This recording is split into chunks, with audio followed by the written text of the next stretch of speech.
Ainsi, fils de Pélée, autour de toi, près des nefs courbes, les Argiens belliqueux se préparaient pour le combat, et les Troyens de même, au point le plus haut de la plaine. Lors, Zeus, du haut de l'Olympe escarpé, chargea Thémis de convoquer les dieux à l'assemblée. Elle partit et donna l'ordre à tous de gagner le palais de Zeus. Pas un des fleuves ne manqua, excepté l'océan, non plus qu'aucune nymphe habitant les bosquets charmants, les prés remplis d'une herbe épaisse ou les eaux des rivières. Parvenus au palais de Zeus, l'assembleur des nuées, ils vinrent s'asseoir au-dessous des portiques polis que, pour Zeus père, avait construit le savant Héphaïstos. Ils s'assemblèrent donc chez Zeus. Et l'ébranleur du sol lui-même sortit de la mer pour aller les rejoindre. Assis au milieu d'eux, il s'enquit du dessein de Zeus. « Pourquoi nous as-tu fait venir, Dieu à la foudre blanche ? As-tu quelques projets concernant Troyens et Argiens, car je vois flamber tout près d'eux la guerre et la bataille. » Et Zeus, le prince de l'éther, lui fit cette réponse. « Oui, ébranleur du sol, tu as bien saisi mon dessein. Si vous êtes ici, c'est que je songe à tous ces morts. Pour moi, je resterai assis dans un pli de l'Olympe, d'où j'aurai plaisir à les voir. Mais vous, les autres dieux, allez et rejoignez les Troyens et les Achéens afin de secourir le parti que vous préférez. Si même en étant seul, Achille attaque les Troyens, ils ne tiendront jamais devant le lest Péléide. Jusqu'ici, rien qu'en le voyant, il s'enfuyait, tremblant. Aujourd'hui que la mort de son ami le rend terrible, je crains qu'ils ne prennent leur mur en dépit du destin. » Lors, le Chronide réveilla une lutte farouche. Les dieux partirent au combat, partagés en deux camps. Héra rejoignit le groupe des nefs, en même temps que Pallas Athéna, Poséidon, maître de la terre, et Hermès, le dieu bienfaisant, fameux par son astuce. Héphaïstos partit avec eux, enivré par sa force, boitant et agitant sous lui ses jambes toutes grêles.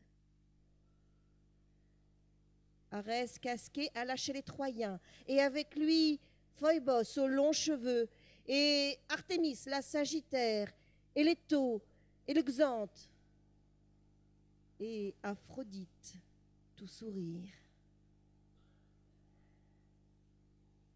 Tant que les immortels étaient restés à l'écart des hommes, les Argiens furent les plus forts, étant avec Achille, qui avait depuis si longtemps quitté l'affreux combat.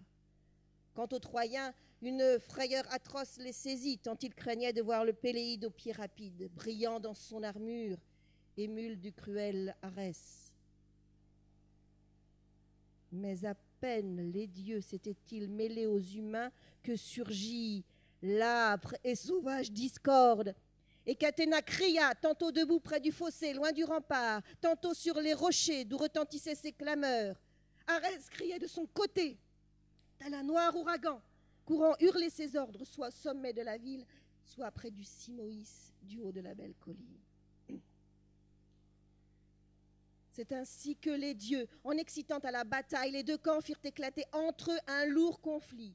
Le Père des dieux et des hommes tonna rudement du haut des airs, tandis qu'en bas, Poséidon ébranlait la vaste terre et les cimes géantes des montagnes, faisant trembler de haut en bas l'Ida aux 1000 sources, ainsi que la cité de Troie et la flotte achéenne. Sous terre, le seigneur des morts, Aidoneus, prit peur et sauta de son trône en criant. L'ébranleur du sol n'allait-il pas faire éclater la terre dans les airs et ouvrir au regard de tous, immortels et mortels, ces putrides marais qui aux dieux mêmes font horreur? Tel fut le fracas produit par les dieux qui s'affrontaient. C'est à ce moment-là que face à Sire Poséidon se dressa Phoebos Apollon avec ses traits ailés, et face à Éniale, Athéna, déesse aux yeux pères. Devant Héra vint se placer Artémis, la bruyante, sœur de l'archer divin, la Sagittaire aux flèches d'or. Devant l'étau, ce fut le bon et vigoureux Hermès, et face à Phaïstos, le grand fleuve au courant profond, celui que les dieux nomment Xanthe et les mortels Scamandre.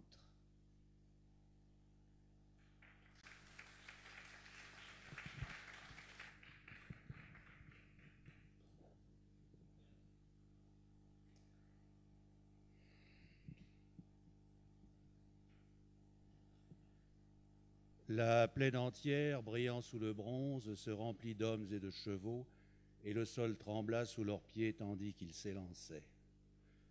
2 guerriers, parmi les plus braves, sortirent de leur rang et se heurtèrent vivement. Le vaillant fils d'Anchise, Énée, et le divin Achille. En premier s'avança Énée, hostile, secouant son casque énorme et lourd. Par devant sa poitrine, il tenait son vaillant écu et brandissait sa lance. Le fils de Pélée, à son tour, bondit à sa rencontre tel un lion cruel que tous les hommes du pays brûlent de mettre à mort. Tout d'abord, il va, dédaigneux, mais qu'un gars belliqueux vienne à le toucher de sa lance, soudain il se ramasse, gueule ouverte, écume aux dents, et son âme vaillante gronde au fond de sa poitrine. De la queue, il se bat sans fin les hanches et les flancs, tandis qu'il excite au combat et l'œil étincelant fonce droit devant lui, décidé à tuer un homme ou à périr lui-même dans les premières lignes. Tel, poussé par sa fougue et par son cœur audacieux, Achille courut au-devant du magnanime Énée. Dès que, courant l'un contre l'autre, ils se furent rejoints, Achille, au pied léger, prit d'abord la parole et dit : « Pourquoi viens-tu te poster si loin de la foule, Énée ? Serait-ce que ton cœur te pousse à lutter contre moi, dans l'espoir de régner sur les Troyens aux bons chevaux et de succéder à Priam ? Mais quand tu me tuerais, ce n'est pas pour cela que Priam t'offrirait son trône.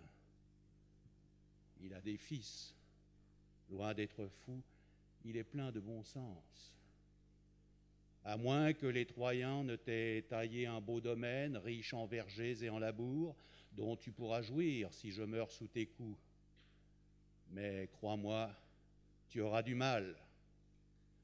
Une autre fois déjà, ma pique a su te mettre en fuite. Ne te souviens-t-il pas du jour où je t'ai fait courir loin de tes bœufs ? Tu as dévalé, seul, à vive allure, et sans te retourner le long des pentes de l'Ida. Tu as fui à Lyrnès, et moi, lancé à ta poursuite, j'ai rasé cette ville avec Athéna et Zeus père, emmenant avec moi des femmes en captivité. Alors, Zeus et les autres dieux sont venus te sauver. D'ici à croire, comme toi, qu'ils le feront encore, j'en suis moins sûr. Je te conseille donc de déguerpir et de retourner dans la masse au lieu de m'affronter. Crains pour tes jours. Même aux plus sots, les faits savent parler. Énée alors prit la parole et lui dit en réponse : ne compte pas m'effrayer par des mots, fils de Pélée, comme si j'étais un enfant.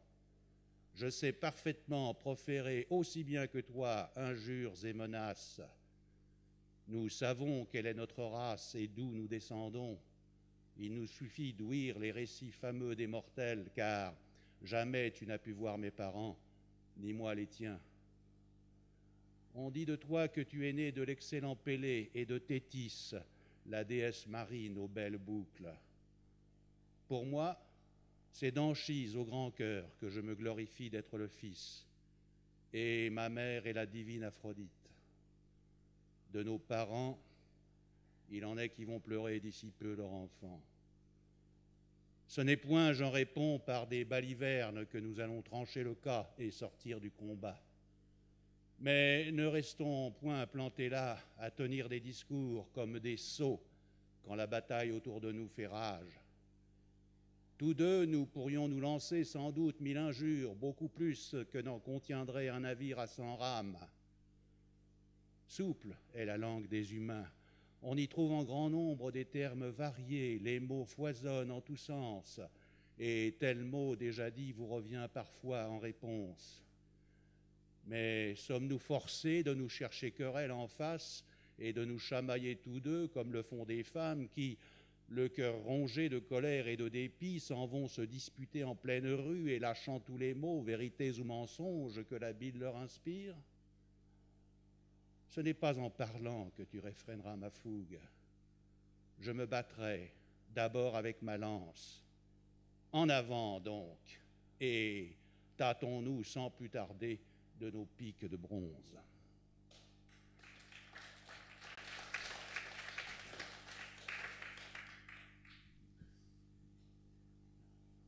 Il dit, et poussa dans l'énorme et puissant bouclier sa lourde pique, dont la pointe fit gémir les plaques. De sa main forte, Achille écarta l'écu de son corps, non sans trembler, car il se disait que le brave aîné pouvait le traverser d'un coup avec sa longue lance. Pauvre sot, qui ne savait pas en son âme et son cœur que de simples mortels ont beaucoup de mal à détruire et à faire céder les glorieux présents des dieux. Ainsi, le javelot pesant du valeureux aîné ne brisa pas l'écu. L'or, présent du dieu, l'arrêta. Il traversa 2 épaisseurs, mais il en restait 3. Le boiteux, en effet, avait forgé 5 épaisseurs. 2 de bronze pour commencer, au-dessous 2 d'étain, puis une seule en or, qui arrêta les pieux de frêne. Achille lança à son tour sa longue javeline, qui s'en alla frapper le bouclier bien rond d'aîné, sur la bordure extrême, où courait l'airain le plus mince, et le cuir le plus mince aussi. La lance de Pélée, passant tout à travers, fit crier l'écu sous le choc. L'autre se ramassa, et de peur leva son écu. La lance, volant par-dessus son dos, vint se planter droit dans le sol, après avoir percé les 2 bordures du vaste écu. Épargné par la longue pique, Aîné resta debout, les yeux noyés d'un immense chagrin. Tremblant de voir le trait planté si près de lui, Achille, impatient, tira son glaive et s'élança en poussant de grands cris. Aîné alors prit dans sa main un bloc de pierre énorme et que ne sauraient soulever 2 hommes d'aujourd'hui, mais qu'il brandit tout seul sans peine. Et à coup sûr, il eût atteint Achille en plein élan, au casque ou à l'écu, qu'il eusse sauvé du trépas, et de son glaive, alors le Péléide l'eût tué, si l'ébranleur du sol ne l'eût vu de son œil perçant. Aussitôt, Poséidon parla ainsi aux immortels. Hélas, je tremble pour le brave aîné. Il va bientôt, dompté par le fils de Pélée, aller rejoindre Hadès pour avoir prêté foi aux mots de l'archer Apollon. Quel sot! Ce n'est pas lui qui le sauvera du trépas. Pourquoi faut-il qu'un innocent souffre ici de tels maux pour les chagrins d'autrui, alors qu'il n'a jamais cessé d'offrir de doux présents au Dieu, maître du vaste ciel? Eh bien, allons le dérober, nous autres, à la mort. Le Cronide lui-même serait irrité de voir Achille le tuer.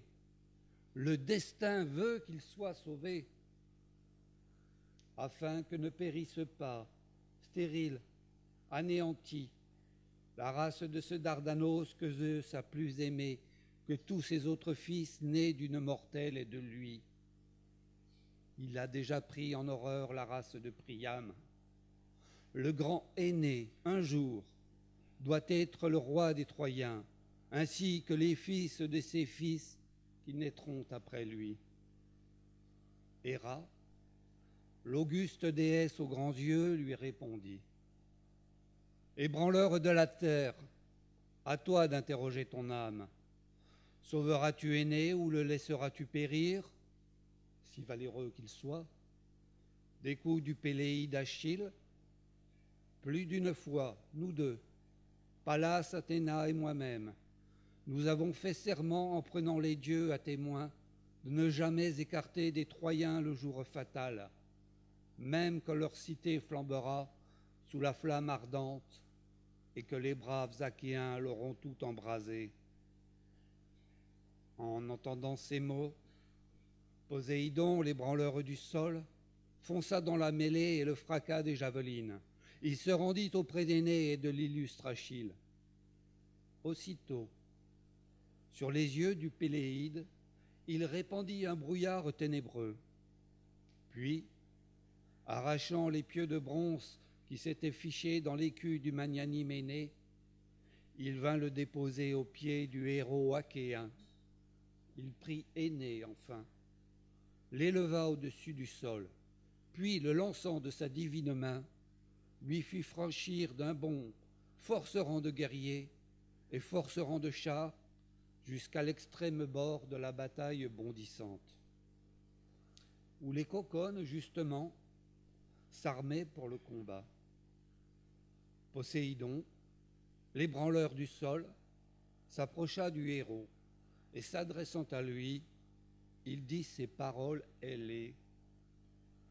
Quel dieu te pousse donc, Énée, à partir comme un fou pour combattre de front l'impétueux fils de Pélée, qui est plus fort que toi et plus aimé des immortels? Évite-le, crois-moi, lorsque tu tomberas sur lui, de peur que, Hadès, tu ne descendes avant l'heure.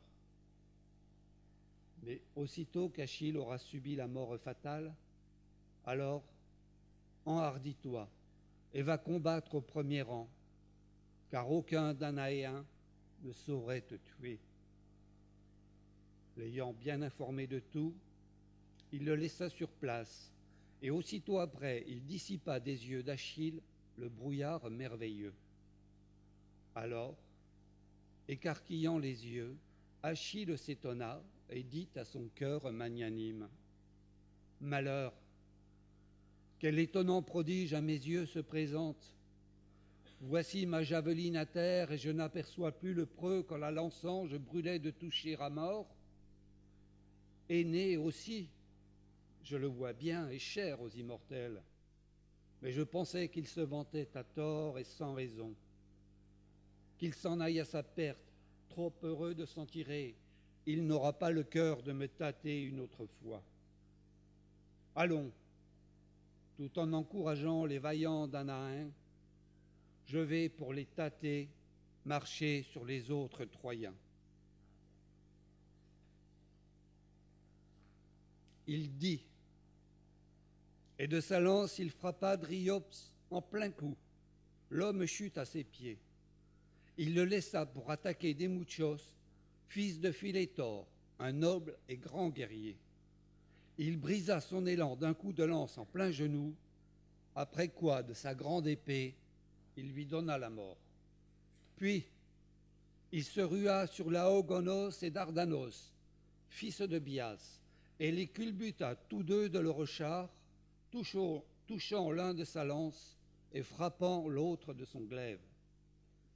Tros, le fils d'Alastor, tomba alors à ses genoux, espérant qu'il accepterait de lui quitter la vie et qu'il aurait scrupule à tuer quelqu'un de son âge. Il ignorait le sot, que nul ne pouvait le convaincre. Loin d'avoir le cœur bon et l'âme douce, Achille était un enragé. Tros de ses mains lui toucha les genoux et se fit suppliant. Mais l'autre le frappa au foie qui jaillit hors du corps. Il en coula un sang tout noir qui remplit son giron. Les yeux voilés, il rendit l'âme. Puis, s'approchant de Moulios, Achille l'atteignit de sa lance à l'oreille, et du coup, la pointe de bronze sortit par l'autre oreille. Ensuite, de sa bonne épée, il frappa Échélos, fils d'Agénor, en pleine tête. Le glaive devint chaud de sang, et sur les yeux de l'homme, on vit s'abattre la mort rouge et le brutal destin. Puis il toucha Deucalion à cet endroit du coude où se rejoignent les tendons et lui perça le bras, tandis que le bras engourdi, le Troyen l'attendait la mort devant les yeux. Lui tranchant le cou de son glaive, il fit voler la tête avec le casque, et des vertèbres la moelle gicla sur le corps qui s'écroula à terre. Ensuite, il s'élança contre le valeureux Rhicmos, le fils de Pyréos, venu de la féconde Thrace. Il lui planta l'épieu en plein corps, au niveau du ventre. L'homme chut de son char, son cocher Ariétos fit demi-tour. Mais de sa lance, Achille le piqua au dos et l'abattit devant ses coursiers affolés. Tel un énorme feu sévit dans les ravins profonds d'une montagne aride et gagne toute la forêt, car le vent pousse devant lui des tourbillons de flammes. De même, Achille, lance au poing, se ruait comme un dieu sur ses victimes. La terre était noire de leur sang. Comme des bœufs au large front que l'on attache ensemble pour que sur l'aire bien construite ils foulent l'orge blanche, et le grain vole sous les pas des bêtes mugissantes. Tels les chevaux fougueux, poussés par le vaillant Achille, foulaient les morts et les écus. La rampe autour du char et l'essieu par-dessous étaient éclaboussés du sang, qui, sous les sabots des coursiers et les jantes des roues, giclaient de tous côtés. Achille aspirait à la gloire et souillait ses cruelles mains de poussière et de sang.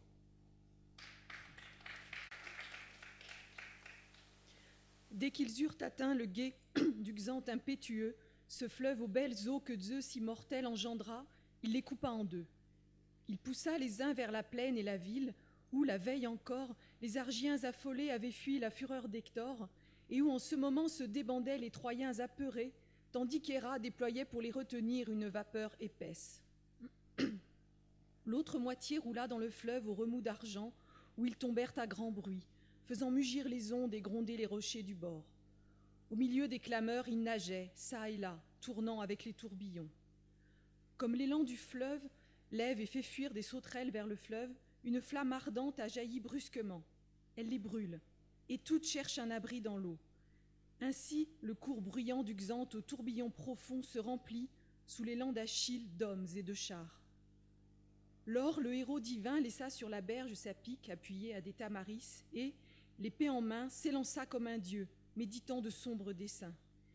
Il frappa sans pitié. Une plainte monta, horrible, des corps qu'il transperçait. Les flots étaient rouges de sang.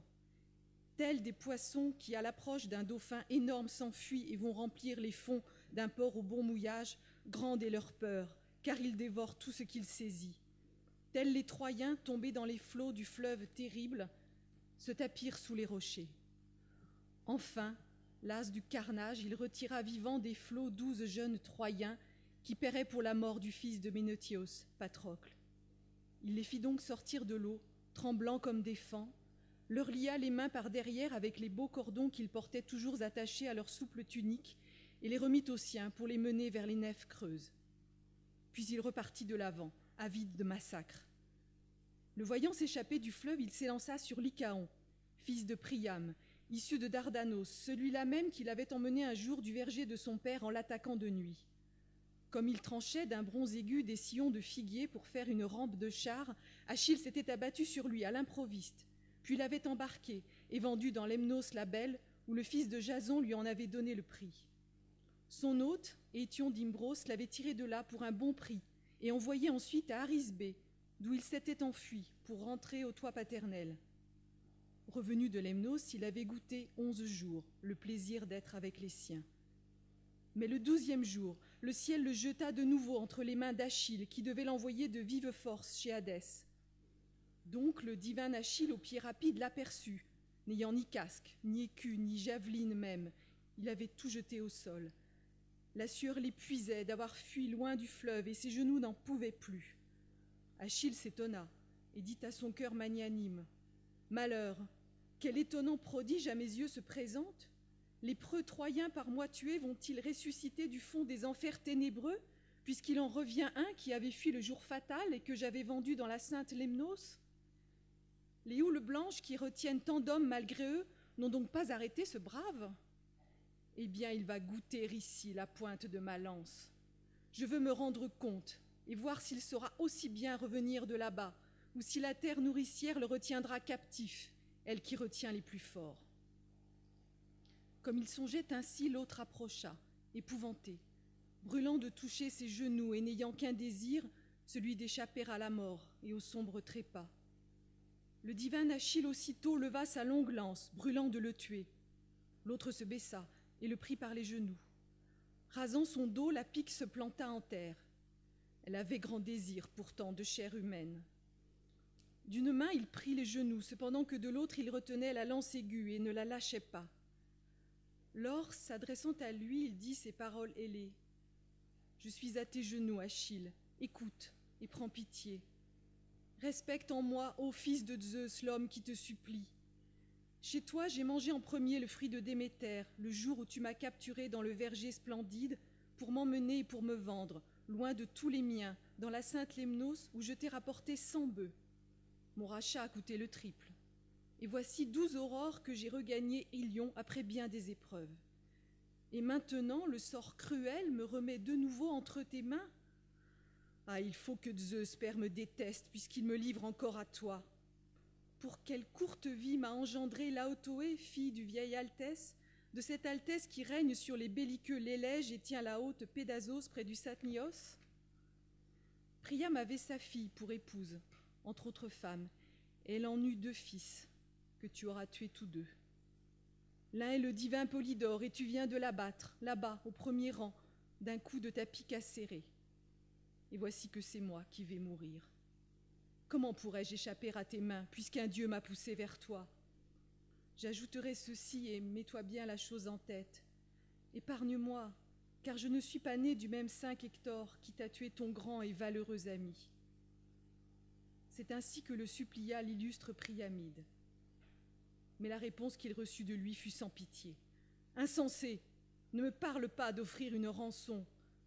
Tant que Patrocle n'avait pas atteint le jour fatal, il n'en coûtait pas à mon cœur d'épargner les Troyens, et j'en ai capturé beaucoup, qu'ensuite j'ai vendus. Mais nul n'échappera désormais à la mort, de ceux que le ciel devant Ilion poussera dans mes bras. Aucun Troyen, mais aucun surtout des fils de Priam. Va, mon ami, meurs à ton tour. Pourquoi gémir ainsi? Patrocle aussi est mort, qui valait 100 fois plus que toi. Ne vois-tu pas comme je suis moi-même grand et beau? Je suis d'un noble père, une déesse fut ma mère. Pourtant la mort et le destin cruel sont sur ma tête. L'heure viendra, est-ce le soir, le matin, à midi, où un guerrier m'arrachera à moi aussi la vie d'un coup de son épieu ou d'un trait jailli de son arc. Lors Lycaon sentit son cœur et ses genoux faiblir. Lâchant la pique, il s'affaissa, les 2 bras étendus. Achille, épée en main, le frappa à la clavicule à la base du cou. Le glaive aigu à 2 tranchants y plongea tout entier. L'homme tomba, face en avant. Un sang noir coula de son corps et détrempa la terre. Achille le prit par un pied et le jeta au fleuve. Et c'est d'un ton triomphant qu'il dit ces mots ailés. « Va reposer là-bas chez les poissons, ils lécheront tranquillement ton sang. Ta mère ne te mettra pas sur un lit pour te déplorer. Les remous du scamandre emporteront ton corps bien vite au large sein des mers, où un poisson, fendant le noir frémissement des flots, s'en viendra dévorer la pâle chair de Lycaon. À mort, tant que nous n'aurons pas atteint la sainte Troie, vous en prenant la fuite, et moi en courant sur vos pas.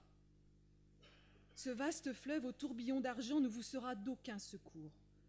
Malgré tant de taureaux sacrifiés, tant de puissants coursiers jetés vivants au sein des flots, vous n'en mourrez pas moins. jusqu'au jour où vous aurez tous payé le trépas de Patrocle et la mort des Argiens qu'en mon absence vous avez tué près de Méneph. »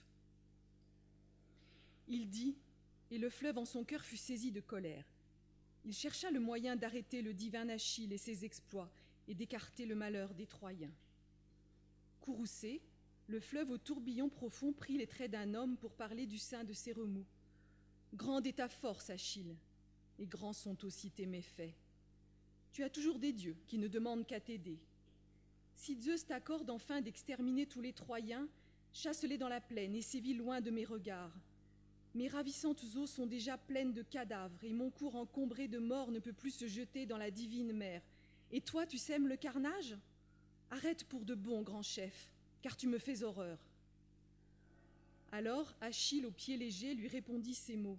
« Divin Scamandre, il en sera comme tu le réclames, mais je ne cesserai d'égorger les Troyens altiers avant qu'ils soient bloqués chez eux et que j'ai affronté Hector pour savoir qui de lui ou de moi périra. » À ces mots, le vaillant Achille sauta de la berge dans les flots, mais le fleuve s'élança, plein de fureur. Il agita ses eaux de fond en comble et repoussa tous ceux qui, tués par Achille, encombraient son courant. Il les jeta dehors, en mugissant comme un taureau, mais sauva les vivants qu'il trouva dans ces belles eaux, en les dissimulant au fond de ces grands tourbillons.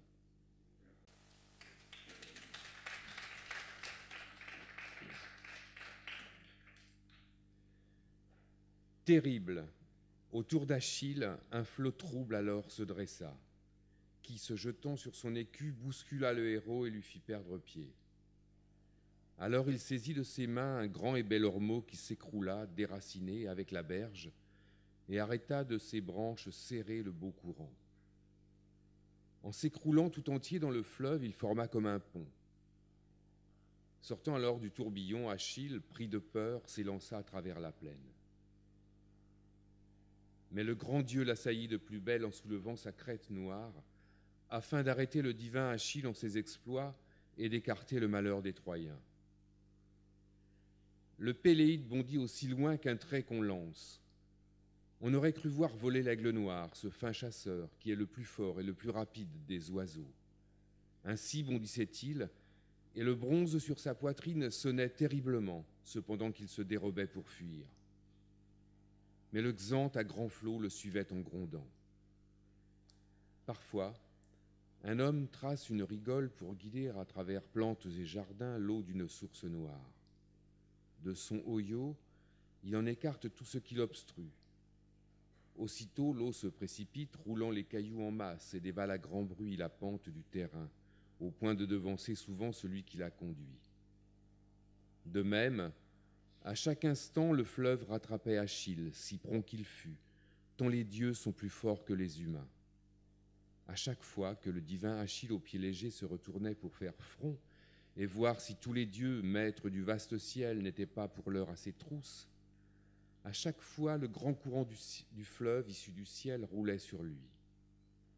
D'un bond, Achille s'élevait plus haut, le cœur fâché, mais par-dessous aussi le flux rapide accablait ses genoux et sapait le sol sous ses pieds. Dans un grand grondement de sang, d'écume et de cadavres, le fleuve issu du ciel roula ses flots tourbillonnants et les dressa en l'air pour écraser le Péléide. Alors Héra poussa un cri perçant, craignant qu'Achille ne fût tapé par les remous du fleuve impétueux. Elle s'adressa sans retard à son fils Héphaïstos. « Debout, divin boiteux, mon fils! Toujours j'ai jugé capable d'affronter le Xanthe au tourbillon profond. Viens vite à mon secours, fais briller une flamme immense. Pendant ce temps, je lèverai du côté de la mer un terrible ouragan de Zéphyr et de Blonotos qui brûlera les têtes et les armes des Troyens de son feu dévorant. Toi, tu incendieras les arbres sur les deux bords du fleuve que tu livreras au feu, sans écouter ni les mots apaisants ni les menaces. Va, et ne suspends pas ta fougue avant que par un cri je ne t'ordonne d'arrêter l'infatigable flamme. » À ces mots, Héphaïstos prépara un vaste incendie. C'est dans la plaine que d'abord il s'alluma, brûlant tous ceux qui, tués par Achille, encombraient le courant. La plaine fut séchée et l'eau brillante s'arrêta. Telle Borée en automne assèche soudain le verger qui vient d'être arrosé, comblant le paysan de joie. Ainsi, la plaine fut séchée, et le feu dévora les morts, puis dirigea sa flamme ardente vers le fleuve, où il incendia ormeaux, saules et tamaris, tout comme il brûla le lotus, le jonc et le souchet qui avaient poussé à foison le long de ce beau fleuve. Il fit souffrir anguilles et poissons qui culbutèrent en tous sens dans les tourbillons et dans les belles eaux, tant ils souffraient du souffle ardent de l'habile Héphaïstos. Alors l'immense fleuve en feu lui adressa ces mots. « Héphaïstos, aucun dieu ne saurait lutter contre toi, et je suis moi-même impuissant quand tu flambes ainsi. Va, cesse le combat. Qu'à l'instant le divin Achille chasse les Troyens d'Ilion. Pourquoi les aiderais-je » il dit. En proie au feu, ces belles ondes bouillonnèrent comme l'on voit bouillir l'intérieur d'une bassine où fond la graisse d'un porc bien nourri, quand de partout l'attaque le grand feu jaillit d'un monceau de bois sec. De même, flamba et bouillit le fleuve aux belles eaux. Il ne put couler plus avant, et l'habile Héphaïstos le tourmenta de son haleine. Alors, avec instance, il supplia Héra et dit ces paroles ailées. « Héra, pourquoi ton fils, seul entre tous, a-t-il choisi de malmener mon cours?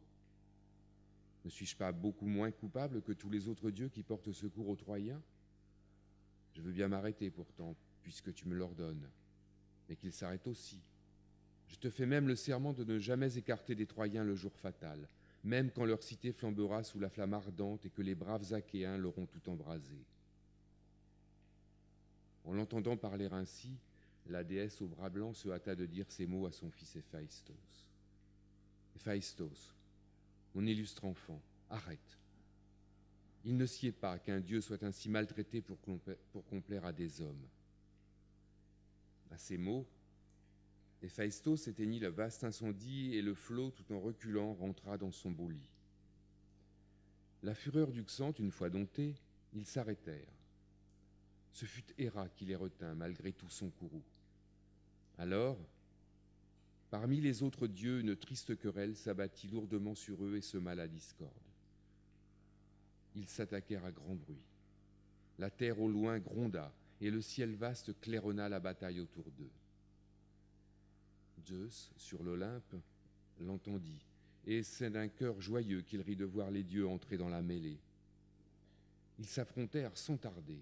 Le premier fut Arès, ce pourfendeur d'écus, qui se jeta sur Athéna, la lance au poing, et qui lui dit ces mots injurieux.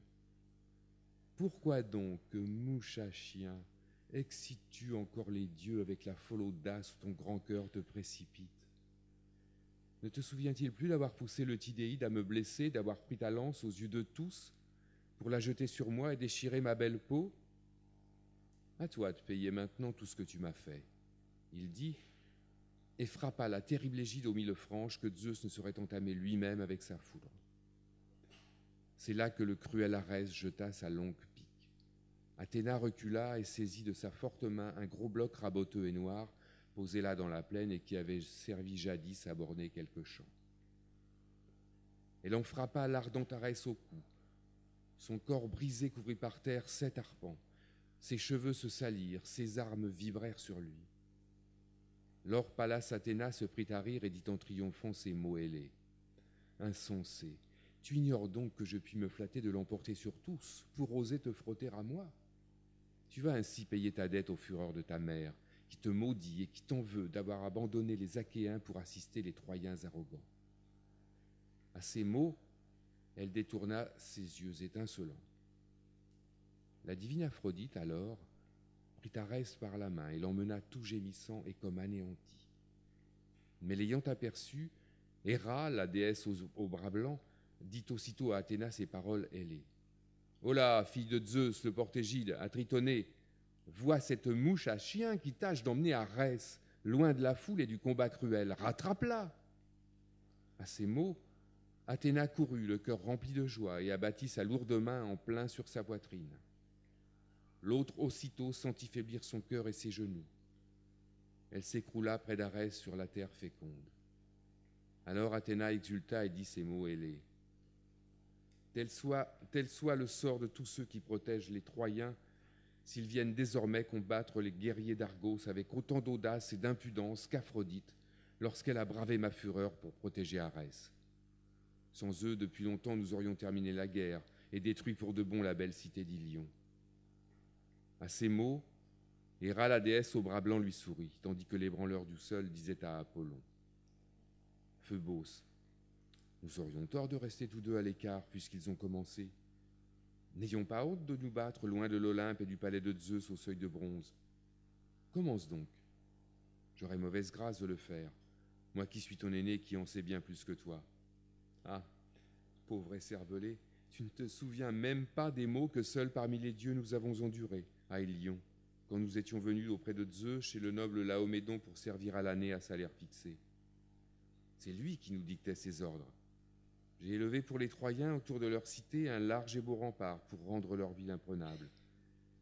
Et toi, sur les versants boisés de l'Ida vallonneux, tu gardais leurs bœufs encornés à la démarche torse. Mais quand les joyeuses saisons amenèrent le terme où nous serions payés, le terrible Laomédon nous ravit notre paye et nous chassa brutalement. Il menaça de nous lier les jambes et les bras et de nous vendre après cela dans les îles lointaines, jurant qu'avec le bronze, il nous trancherait les oreilles. Nous repartîmes tous les deux, le cœur gonflé de haine, outrés de n'avoir pas reçu le salaire promis. Et voilà le roi dont tu caresses le peuple, au lieu de nous aider à massacrer ces Troyens arrogants sans nul égard pour leurs enfants et leurs dignes épouses.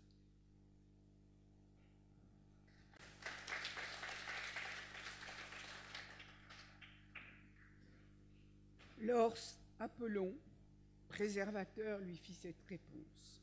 « Grand ébranleur du sol, tu pourrais me traiter de fou si j'entrais en lutte avec toi pour de pauvres humains. Qui, pareil à des feuilles, tantôt vivent plein d'éclat et mangent les fruits que fournit la terre labourée, tantôt retombe au néant. Arrêtons ce combat et laissons les humains régler eux-mêmes leur querelle. » À ces mots, il se détourna, répugnant à l'idée d'entrer en lutte ouverte avec le frère de son père.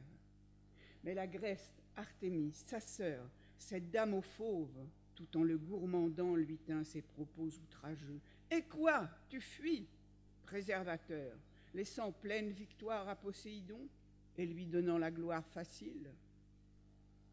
Pauvre fou, à quoi bon cet arc s'il ne te sert de rien? Ah, que je ne t'entende plus au palais de mon père te vanter comme autant jadis parmi les immortels d'attaquer face à face et de pied ferme Poséidon. » À ces mots, Apollon, préservateur, ne broncha point, mais la digne épouse de Zeus, cédant à son courroux, prit l'archère à partie avec ces mots injurieux. « Et quoi, chienne, impudente, as-tu envie aujourd'hui de m'affronter? Il t'en cuira de te frotter à moi. Malgré ton arc, car Zeus a fait de toi une lionne contre les femmes, te laissant tuer qui tu voudrais, et les biches des bois, et de braver plus fort que toi. Pourtant, si tu veux t'instruire au combat, tu vas savoir ce que je vaux, toi qui prétends te mesurer à moi. » Alors, de la main gauche, elle lui prit les deux poignets, et de la droite, elle lui enleva l'arc des épaules. Tout en souriant, elle la frappa aux oreilles. L'autre tourna la tête et fit tomber les traits légers. Tout éplorée, elle s'enfuit, pareille à une colombe qui, devant un faucon, s'envole au creux de quelque roche, le sort ne voulant pas qu'elle soit prise cette fois. Telle Artémis en pleurs, s'enfuit et laissant là son arc, le messager tueur d'Argus dit alors à Léto: « Léto, je ne te ferai rien, car le risque est trop grand de s'en prendre aux épouses du grand maître des nuées. Va, tu peux aller te vanter bien haut parmi les dieux de l'avoir emporté sur moi par ta forte puissance. » Il dit, et Léto ramassa alors l'arc recourbé et les traits qui jonchaient le sol recouvert de poussière.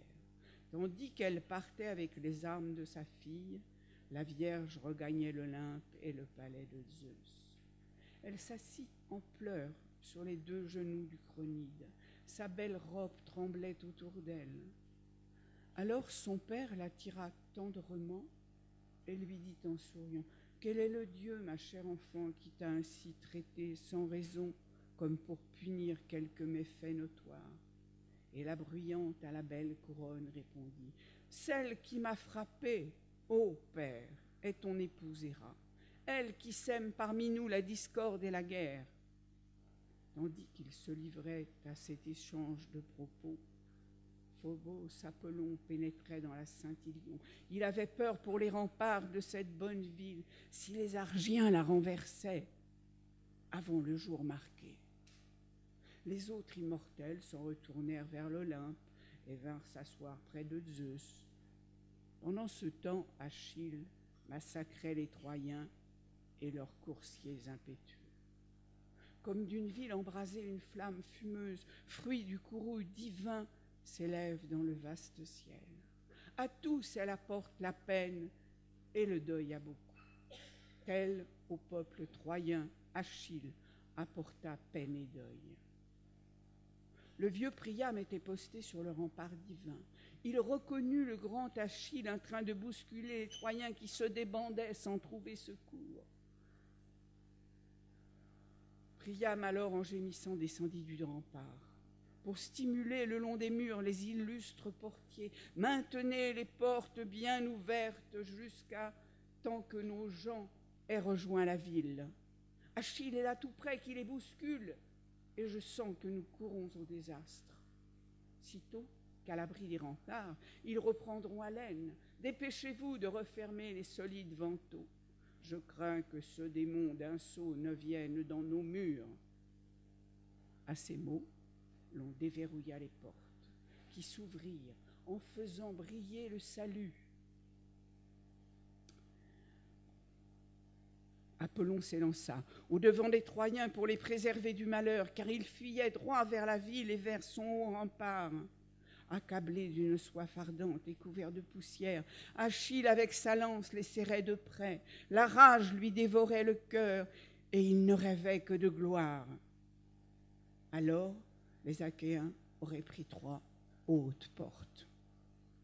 Si Apollon n'eût suscité le divin Agénor, irréprochable et valeureux guerrier, fils d'Anténor, il enflamma son cœur et, afin de le préserver des mains pesantes de la mort, il se tint près de lui, appuyé à un chêne et ceint d'une épaisse vapeur. Mais quand l'autre aperçut Achille, preneur de cité, il resta à l'attendre, en ruminant 1000 pensées. Alors, plein d'un grand trouble, il dit à son cœur magnanime, « Malheur à moi, si je fuis devant le puissant Achille. Du côté où les autres se bousculent affolés, il m'atteindra quand même et je me ferai égorger. Si je laisse le Péléide Achille les poursuivre, pour m'échapper moi-même à toutes jambes par la plaine, loin des murs d'Ilion, aurais-je le temps de rejoindre les gorges de l'Ida et de plonger dans leur taillis? Le soir venu, après m'être baigné dans l'eau du fleuve et avoir lavé ma sueur, je rentrerai à Troie. Mais qu'a besoin mon cœur de discuter de cette sorte? Je crains qu'en me voyant d'étaler d'ici dans la plaine, il ne me frappe en courant tant ses pieds sont rapides. Comment éviter dans ce cas la mort et le trépas? Car il est plus puissant que tout le reste des humains. Et si je l'affrontais devant la ville, bien en face, sa chair doit être vulnérable au coup du bronze aigu. Il vit comme nous, puisque tout le monde le dit mortel. Mais Zeus, fils de Cronos, lui donne la gloire en partage. Alors, ramassé sur lui-même, il attendit Achille. Son cœur vaillant ne rêvait que de lutte et de bataille. Parfois, une panthère, au sortir d'un fourré profond, se dresse en face d'un chasseur. Elle ne sent alors ni trouble ni panique en entendant hurler les chiens. Et si l'homme en premier frappe ou de près ou de loin, même avec l'épieu dans le corps, elle n'oubliera pas sa vaillance et attaquera d'abord ou périra. Ainsi, le divin Agénor, fils du noble Anténor, ne songea point à fuir avant d'avoir tâté Achille. Devant lui, sans attendre, il mit son bel écu bien rond, visa Achille de sa lance et lui cria tout haut, « Ton cœur, sans doute !» Illustre Achille avait le ferme espoir de détruire aujourd'hui la cité des Troyens altiers. Insensé. Elle te vaudra encore bien des maux. Nous sommes là-dedans beaucoup de guerriers valeureux qui, placés devant nos parents, nos femmes, nos fils, défendront Ilion. C'est toi qui subiras ici ton sort si courageux et si terrible que tu sois. Il dit, et, de sa lourde main lançant sa pique aiguë, le toucha sans faute à la jambe, au-dessus du genou.